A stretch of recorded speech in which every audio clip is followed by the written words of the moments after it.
Assalamualaikum warahmatullahi wabarakatuh. Selamat pagi teman-teman. Baik, pada video materi kali ini kita akan belajar mengenai toolpath strategi selanjutnya, yaitu high speed dynamic milling. Nah, beda halnya dengan yang sebelumnya kita pelajari ya, itu adalah termasuk toolpath strategi untuk konvensional milling. Jadi bedanya kalau konvensional milling dengan high speed dynamic milling itu, kalau konvensional milling itu biasanya pemakanannya itu per step ya. Misalkan kita mau mengerjakan kedalaman seperti ini ya, dari sini sampai sini, misalkan kedalaman 30 mili, itu biasanya kalau konvensional milling itu per step. Jadi misalkan stepnya yang di katalog itu hanya 6 mili, maka butuh 5 kali step untuk mencapai kedalaman total 30 mili. Nah, sedangkan untuk dynamic milling itu biasanya full depth ya. Misalkan cutting toolnya floatnya panjangnya 30, maka kita bisa gunakan total 30 mili untuk kedalamannya. Jadi kalau kita mengerjakan produk dengan depth 30, maka hanya sekali step. Makanya biasanya kalau dynamic milling ini lebih efisien dibandingkan dengan konvensional milling. Jadi intinya ya, kalau kita lihat di data cutting tool, kalau konvensional milling itu biasanya AP-nya ini kecil. Misalkan kita lihat di cutting tool diameter 12 ini, kalau kita lihat AP-nya hanya 0,5 kali D atau 6 mili kalau 12. Nah, untuk mencapai misalkan kedalaman 30, maka butuh 5 kali step. Nah, sedangkan untuk dynamic milling itu biasanya cutting toolnya khusus ya. Jadi dia bisa digunakan sepanjang floatnya. Panjang floatnya ini.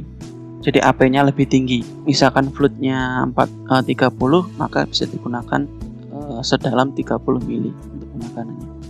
Dan biasanya untuk cutting tool untuk dynamic milling itu VC-nya atau cutting speed-nya ini juga lebih tinggi. Kalau ini kita lihat kan 80. Kalau cutting tool untuk dynamic milling itu biasanya lebih tinggi ya, sampai 170 sampai 200. Makanya disebut high speed. Oke, untuk latihan kali ini kita akan coba mengerjakan produk ini. Nah, untuk tahapannya nanti kita gunakan raw material kotak ya. Ini untuk raw materialnya, ukurannya panjang lebarnya adalah 200 x 200. Kemudian untuk step pertama nanti kita kerjakan untuk bagian sisi luar ini. Nah, bentukan seperti ini bisa disebut core. Kemudian untuk step kedua itu kita kerjakan untuk bagian dalam. Nah, untuk pengerjaan seperti ini itu biasanya disebut sebagai area. Jadi teman-teman harus tahu bedanya antara core dan area, karena nanti di toolpath strategi untuk dynamic milling itu ada core sama area. Nah, jadi simbolnya seperti ini ya, saya gambarkan. Untuk pengerjaan core itu seperti ini. Nah, ini adalah core. Jadi kalau kita mau mengerjakan area bagian sini, kemudian dan sini, maka ini disebut core. Beda halnya kalau kita kerjakan seperti ini. Nah, seperti ini. Kalau kita kerjakan untuk bagian di sini itu disebut area. Jadi bedanya itu. Jadi teman-teman harus tahu antara core dan area. Oke, kita kembali lagi ke modelnya. Nah, ini modelnya sudah saya sediakan, nanti silahkan teman-teman langsung buka saja. Nah, kita langsung buka aja untuk software Mastercam-nya dan open untuk modelnya. Nah, ini dinamik ini ya namanya. Formatnya STP, pastikan di sini kalian pindah ke STP dulu. Dan oke. Nah, untuk model ini itu untuk orientasi dan posisinya sudah saya sesuaikan. Jadi teman-teman tidak perlu mengubah lagi ya. Kita langsung buat untuk untuk wireframe-nya yang kita gunakan nanti sebagai chain atau boundary-nya. Nah, untuk boundary-nya itu kita buat di level 2. Kemudian ini kita pertebal, kemudian warnanya kita jadikan merah. Oke, kemudian kita buat untuk chain-nya. Caranya curve on edge ya, kita pilih untuk sisi luar ini dan dalam ya.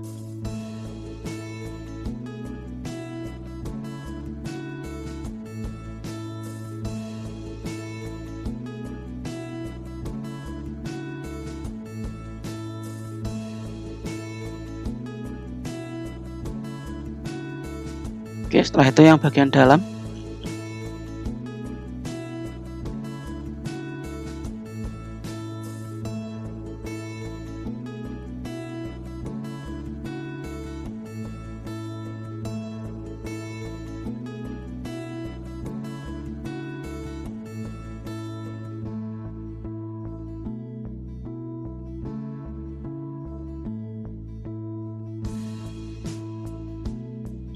Oke, kemudian kita matikan untuk modelnya ya.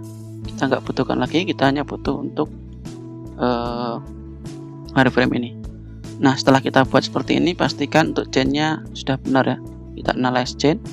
Nah, ini sudah benar, warna hijau. Ini juga sudah benar. Kalau sudah benar, kita escape.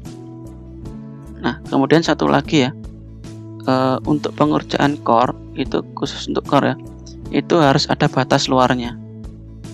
Jadi kita harus batasi. Jadi kalau kita lihat di sini ya, khusus untuk core itu dia seberapa jauh dia keluarnya ke sini, itu harus ada batasnya. Ke sini juga harus ada batasnya. Ya, makanya nanti kita buatkan batasan di sini. Nah, seberapa besar batasannya ini? Yaitu sebesar raw materialnya, sepanjang raw materialnya. Nah, bedanya dengan pengerjaan bagian area seperti ini. Kalau seperti ini kan di sini sudah ada batasannya, jadi tidak perlu dibuat untuk batasannya. Oke, jadi untuk ini kita tambahkan lagi, kita buatkan lagi karena tadi raw materialnya ukurannya 200 kali 200, maka kita buat kotak sebesar 200 ya. Ini 100 di sini dan di sini 100. Kita pindah ke horizontal 100 minus 100. Oke, ini kemudian kita trim to entity.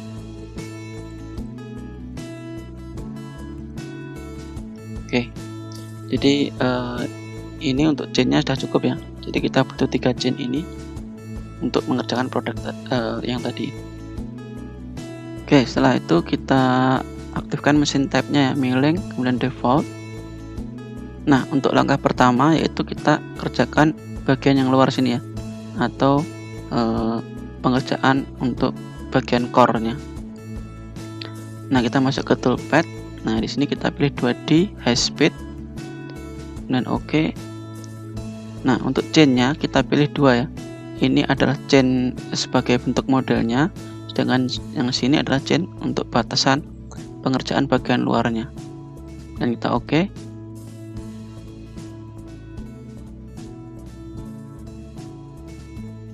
Nah, di sini kalian lihat ya, ini ada banyak untuk tipe-tipe untuk dynamic milling. Nah, yang sering kita gunakan itu biasanya dynamic core ini dan dynamic area mill. Nah, bedanya ini ya, kalau core itu pengerjaan area luar, kalau area itu pengerjaan ya areanya itu ya. Oke, untuk yang pertama kita gunakan dynamic core ini. Oke, kemudian untuk toolnya. Nah, untuk toolnya ini adalah radiusnya di sini itu adalah 8 mili ya. 8 mili kita gunakan diameter 12 saja ya. Kita gunakan diameter 12 dan create new tool and mill. Nah, anggap saja untuk cutting toolnya itu sudah memenuhi ya.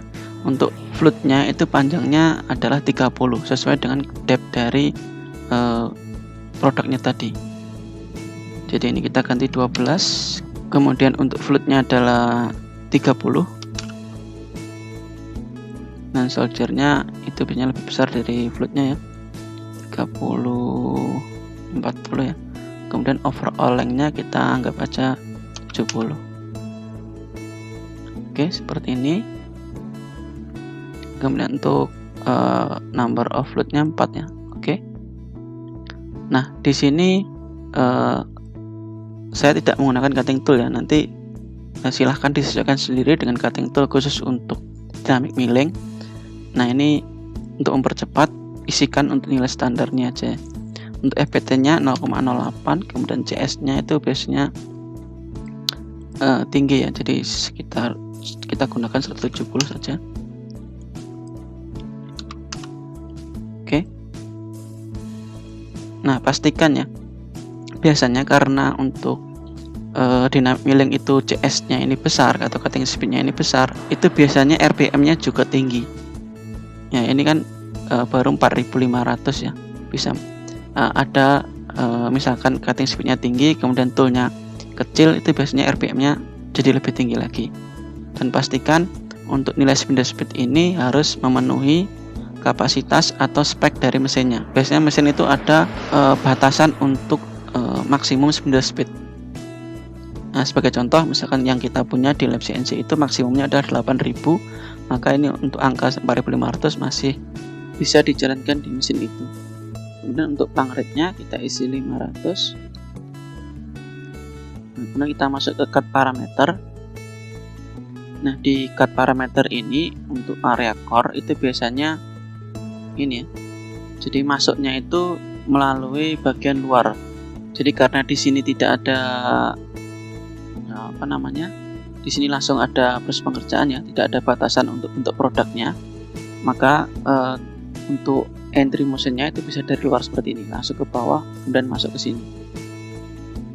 Nah, sedangkan untuk jenis untuk area ini itu tidak bisa kita gunakan entry motion dari luar karena di sini ada bagian produk, jadi harus dari dalam. Maka di sini biasanya untuk entry motionnya pakai helix.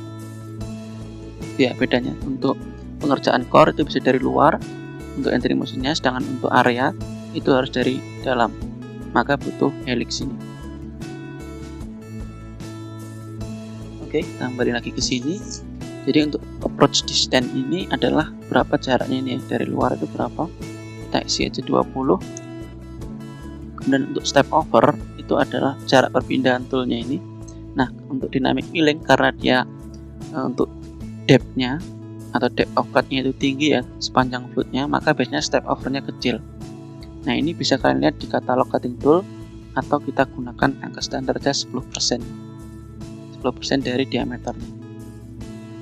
Oke, kemudian ini kita isi, misalkan kita mau finishing, maka ini untuk stock tool lift-nya kita isi 0,2. Jadi ini termasuk proses pengerjaan roughing. Nanti kita finishing, maka di sini kita sisakan 0,2 untuk press finishingnya nanti. Oke, kemudian depth cut-nya. Nah, depth cut-nya ini tidak perlu kita isi ya, karena kita anggap nanti di katalog cutting tool itu dia sudah depth-nya ini yang 30 tadi itu sudah memenuhi ya. Artinya tool itu sudah mampu, di katalog itu mampu mengerjakan sepanjang kedalaman 30 mili atau AP-nya 30 mili tadi, maka di sini tidak perlu kita setting untuk depth cut-nya. Oke, untuk entry motion ini tidak perlu kita isi karena ini tadi adalah bentukan core ya, jadi dari luar ya. Nanti ini kita isi ketika kita mengerjakan untuk bagian area. Oke, setelah itu ke linking parameter. Nah, ini untuk fit plane-nya atau stock sama depth-nya pastikan absolute semua ya. Untuk fit plane-nya incremental, atau stock dan depth cut-nya dan depth-nya itu absolute ya. Kemudian isinya itu 10, di sini 0 sampai minus tadi 30 ya. Oke, kemudian pastikan plane-nya itu top semua dan oke.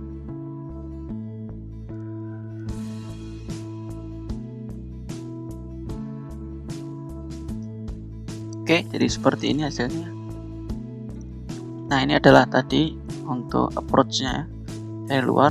Perhatikan di sini ya, kalau kita gunakan strategi dynamic core milling tadi ya, maka untuk batasan luar itu dia tembus ya, karena ini dianggap sebagai raw material yang luar ini. Maka di sini harus dikerjakan sampai dia keluar dari raw materialnya supaya ini dipastikan bersih. Sedangkan yang dalam adalah dianggap sebagai produknya, maka di sini ada ini ya, kompensasi toolnya ya di sini. Jadi batasnya adalah ini. Oke, ini coba kita simulasi ya. Kita pilih untuk verify selected operation. Kemudian untuk optionnya, nah karena di sini kita tidak atur untuk stock setup ini ya, stock setup value-nya ya. Jadi kita tidak gunakan ini, tapi kita gunakan ini fix stock corner. Nah, ini kita pilih dari ujung sini ke diagonal sebelah sini. Oke, kemudian kita atur untuk Z-nya itu karena dia pemakannya 30, kita anggap sisanya itu untuk pencakaman 20, jadi 50 minus 50. Kemudian oke. Nah, ini kita cepatkan saja, speednya kita naikkan. Ini juga kita naikkan ke sana. Nah, kita play. Nah, jadi seperti ini makanannya.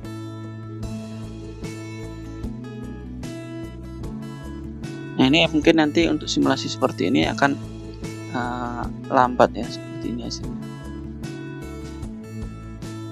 Nah, ini sebenarnya kalian bisa gunakan ini ya, untuk simulasi kita bisa gunakan ini aja, backplot ini ya.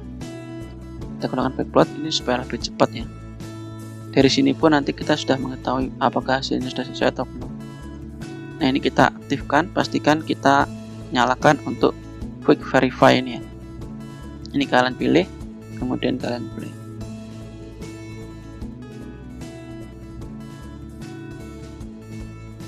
Nah, jadi untuk warna yang abu-abu ini adalah arah pemakanannya.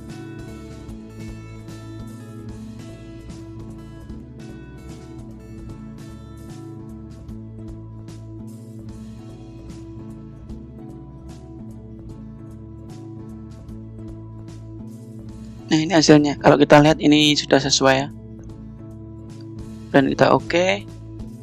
Kemudian kita lanjutkan untuk membuat toolpad untuk pekerjaan area bagian dalam ini. Nah, ini kita matikan dulu toolpadnya. Oke, kemudian kita buat toolpad, speed, kemudian chain-nya. Karena ini area, maka kita butuh ini ya. Kalau kita lihat di sini, maka kita butuh satu chain saja. Jadi untuk area dynamic area milling itu bisa satu bisa lebih ya untuk chainnya juga ya. Nah, beda halnya dengan dynamic core milling. Untuk dynamic core milling untuk chain bagian luar itu dianggap sebagai raw materialnya, batasnya. Tetapi kalau misalkan untuk area dynamic area milling itu misalkan kita gunakan dua chain seperti ini, maka ini dua-duanya dianggap sebagai batas. Jadi pengerjaannya area bagian antara chain 1 dan chain 2, dan di bagian luar ini juga dia tembus. Itu kalau area. Tapi kalau core tadi itu untuk chain yang bagian luar sendiri itu dianggap sebagai raw materialnya, maka di sini base-nya tembus ya. Oke, ini kita cancel ya untuk yang luar ini. Oke, jadi kita pilih satu chain ini saja karena di sini cukup satu chain. Oke.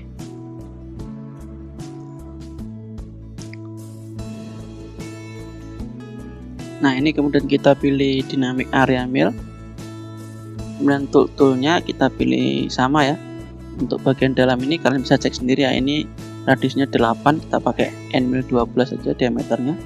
Kemudian ini kita samakan seperti yang tadi, 0,08, di sini 170. Kemudian pelangnya 500. Oke, kemudian masuk ke cut parameter. Step overnya tetap ya 10%. Kemudian di sini kita anggap tidak ada finishing ya, kita nolkan saja. Finishingnya hanya bagian luar tadi misalkan. Kemudian untuk depth cut-nya ini juga kita matikan. Untuk entry motion-nya, nah ini untuk bagian area itu harus ada entry motion-nya. Ini kita pilih helix only. Kemudian helix radiusnya biarkan defaultnya saja. Kemudian jet clearance-nya kita isi 1. Jadi dimulai 1 mili dari permukaan benda kerja itu dia sudah mulai helix. Kemudian pelang angle-nya kita isi 3 derajat. Oke, kemudian kalau kalian misalkan ingin khusus ya untuk helixnya ini, misalkan kalian pengen fitnya berapa, itu kalian bisa atur di sini. Jadi misalkan ini saya mau fit rate-nya misalkan tadi di sini itu 1400. Nah, kemudian saya mau kecilkan, itu kalian bisa gunakan di sini.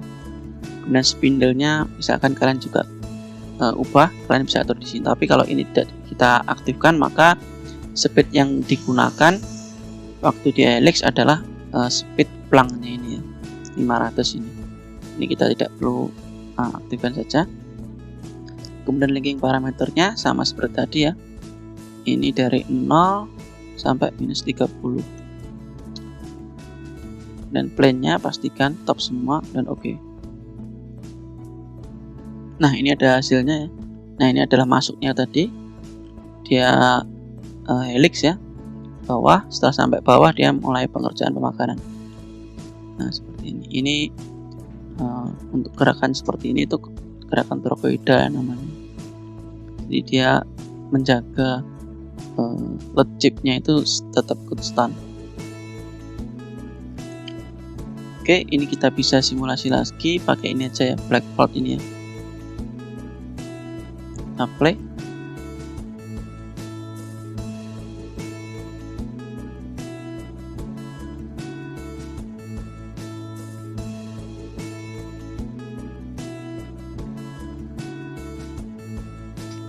Oke, ini sudah selesai. Nah, ini ini sudah sesuai ya dari hasilnya ini. Kita oke. Nah, sebenarnya tanpa kita backplot pun sudah kelihatan hasilnya. Kalian lihat di sini untuk toolpad-nya ini aja sudah kelihatan. Ini sudah sesuai. Nah, oke, ini kita matikan. Nah, kemudian terakhir kita finishing untuk area bagian luar ini ya, dinding luar ini. Nah, untuk dinding luar, untuk finishingnya itu kita bisa gunakan toolpad seperti sebelumnya, yaitu contour. Jadi contour ini khusus toolpad untuk finishing. Oke, jadi sekali lagi ya, untuk yang tadi dynamic core milling sama dynamic area milling itu sebagai roughing proses ya, pengerjaan roughing. Jadi penggantinya strategi pocket di sini ya, strategi pocket untuk roughing maupun kontur yang untuk roughing ya. Kemarin kan kita untuk kontur untuk roughing itu menggunakan kontur, ada yang menggunakan pocket. Nah, untuk dynamic milling itu diganti, yaitu menggunakan tadi dynamic core milling dan dynamic area mill. Sedangkan untuk finishing itu tetap kita gunakan kontur. Untuk pembuatan lubang drill itu juga tetap menggunakan drill. Untuk meratakan permukaan tetap menggunakan face. Jadi untuk 2D speed ini khusus untuk pengerjaan roughing. Oke, kita finishing menggunakan kontur. Kemudian kita pilih chainnya yang luar ini ya. Pastikan untuk kontur itu kompensasinya. Kalau kita lihat di sini arah panahnya ke sini, maka di sini kanannya untuk kompensasinya di luar ini, maka di kanannya. Oke.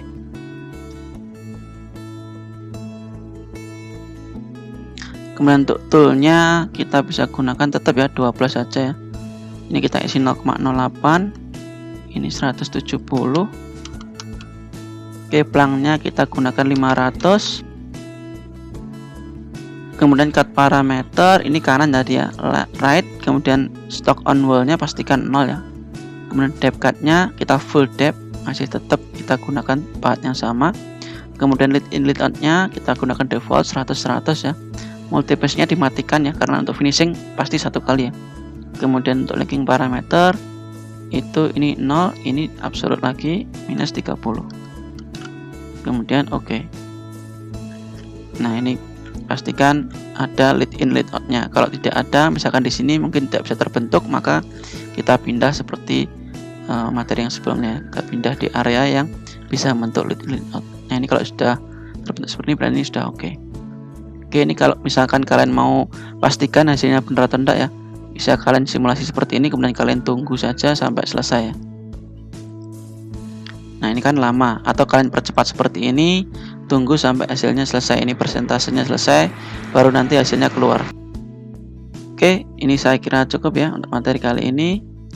Jadi sekali lagi, untuk dynamic milling itu merupakan salah satu strategi yang lebih efisien ya. Makanya biasanya disebut sebagai efisiensi milling proses biasanya, dibandingkan dengan yang konvensional milling. Tetapi di sini untuk dynamic milling itu biasanya membutuhkan tool yang khusus ya. Oke, saya akhiri untuk materi kali ini. Selamat belajar. Assalamualaikum warahmatullahi wabarakatuh.